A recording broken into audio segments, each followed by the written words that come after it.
The Knoxville Chamber's Executive Speaker Series continued March 6th at the Crowne Plaza downtown. The event, sponsored by Bandit Lights, welcomed University of Tennessee graduate turned business leader Joe Weller back to Knoxville. His talk today is based on a book that he wrote entitled A Blueprint for Success. He has brought along copies of the book, which each of you will receive as you exit the room today.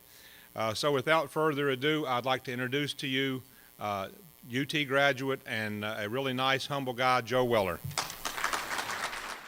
Weller retired as the chairman and CEO of Nestle USA in January 2006. He was with the company for 37 years. He spoke to members of the Knoxville business community about Nestle's 4 culture drivers that have enabled the company to become extremely profitable. The first culture driver was teamwork. I had learned that teams always outperform individuals. We insisted on hiring and training people that had the ability to be team players. And I can tell you we hired a lot of athletes over the years because we didn't have to teach them how to be team players. It's easier to teach someone your business than to teach them how to be a team player. And this gave us a tremendous advantage. Our second culture driver was alignment. We wanted to find a way to get our then 22,000 employees off the sidelines and into the game, aligned behind a common set of objectives. And back to Bandit Lights for a minute, think about this. If you can identify the 1, 2, or 3 critical elements to the success of your business, if you can identify that, and then if you can inoculate every single employee with those so that every day they come to work, that's what they think about. Now, obviously, they do activities beyond that, but if they can think in terms, are the activities I'm performing today going to accomplish one of those 3 objectives? If you can do that and follow up on that, it's pretty hard to lose in the marketplace. Competition is not going to do it. Our third culture driver was passion.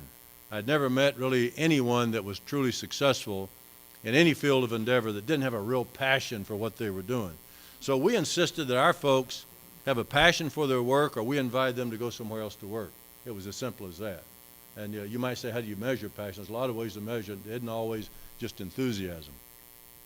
Our fourth culture driver was balance. I realized early in my career that in reality, a balanced life is absolutely essential to having a healthy and productive business life. Under Weller's leadership, Nestle achieved 7 consecutive years of unprecedented internal growth and profit growth. Through multiple acquisitions and divestitures, Weller is responsible for shaping Nestle's U.S. brand portfolio into the world leader that it is today. His speech was designed to help area business people realize what he feels are necessary traits to become successful. My priorities for our employees were 5. First, I said, you need to have a spiritual life.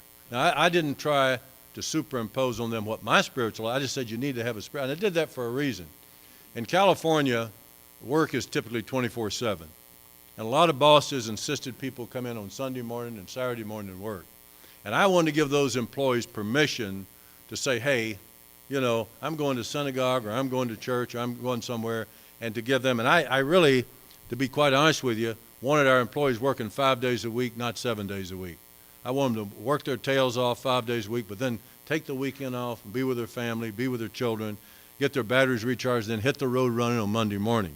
So that was my thought. And the second priority was family and friends. You know, you're pretty boring if you don't have friends. You learn a lot from your friends.